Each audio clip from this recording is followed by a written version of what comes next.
Transformer protection के लिए PRD एक प्रेशर रिलीफ डिवाइस, एक स्विच लगाते हैं जो ट्रांसफार्मर के टॉप पे सिचुएटेड होता है।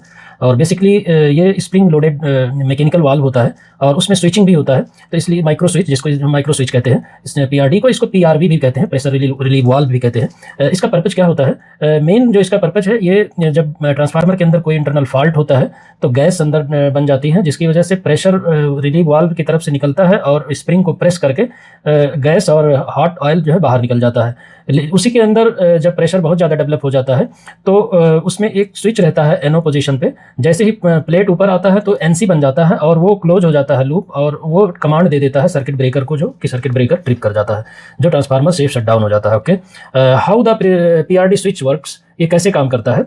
बेसिकली इसके कई 3-4 पॉइंट हैं। जैसे प्रेशर बिल्डअप, सबसे पहला स्टेप है कि ट्रांसफार्मर के अंदर प्रेशर बिल्डअप कैसे होता है। जब भी कोई मेजर इंटरनल फॉल्ट होता है, इलेक्ट्रिकल फॉल्ट, बाइंडिंग, जैसे for example binding short circuit या इंसुलेशन फेलियर, इस केस में हाई टेम्परेचर जनरेट होता है ट्रांसफार्मर टैंक के अंदर और ऑयल वेपराइज हो जाता है। जो सराउंडिंग ऑयल टेम्परेचर होता है उसमें बहुत मैसिव वेव और एक्सप्लोसिव गैस प्रेशर डेवलप हो जाता है, जिसकी वजह से ट्रांसफार्मर का टैंक को फटने का भी डर रहता है।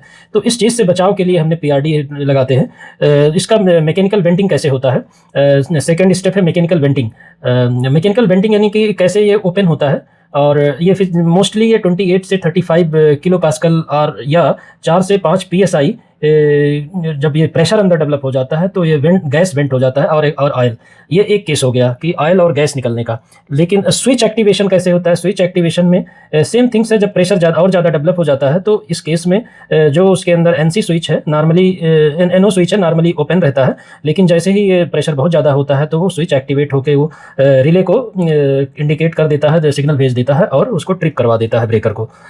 इलेक्ट्रिकल ट्रिपिंग जो है, इसका यही चीज़ है। माइक्रो स्विच है, ये इमीडिएटली सेंड करता है सिग्नल। जैसे ही ये फर्स्ट स्टेप है प्रेशर बिल्डअप, यानी जब भी प्रेशर बिल्डअप बहुत ज़्यादा हो जाएगा किसी फॉल्ट की वजह से, तो ये इसके 3 स्टेप हैं। एक तो मैकेनिकल वेंडिंग हो गया, स्विच एक्टिवेशन हो गया और इलेक्ट्रिकल ट्रिपिंग। तो इलेक्ट्रिकल ट्रिपिंग में यही होता है कि जब वो एनओ जो रहता है, नॉर्मली ओपन स्विच रहता है, तो नॉर्मली जब क्लोज लूप बन जाता है तो सिग्नल जो है, electrical signal send to the substation automation system या स्कैडा को दे देता है, या जो भी प्रोटेक्टिव रिले रहेगा तो रिले को ट्रांसफर कर देगा सिग्नल, जो कि ये सर्किट ब्रेकर को ट्रिगर करके आइसोलेट कर देता है, ट्रांसफार्मर को डी एनर्जाइज कर देता है। और ट्रांसफार्मर ये विद इन मिली सेकेंड से कम में ही ये ट्रांसफार्मर शट डाउन हो जाता है और सेफ शट डाउन हो जाता है। तो ट्रांसफार्मर इस तरह से सेफ्टी इसको प्रोवाइड करता है पीआरडी। Okay, thank you.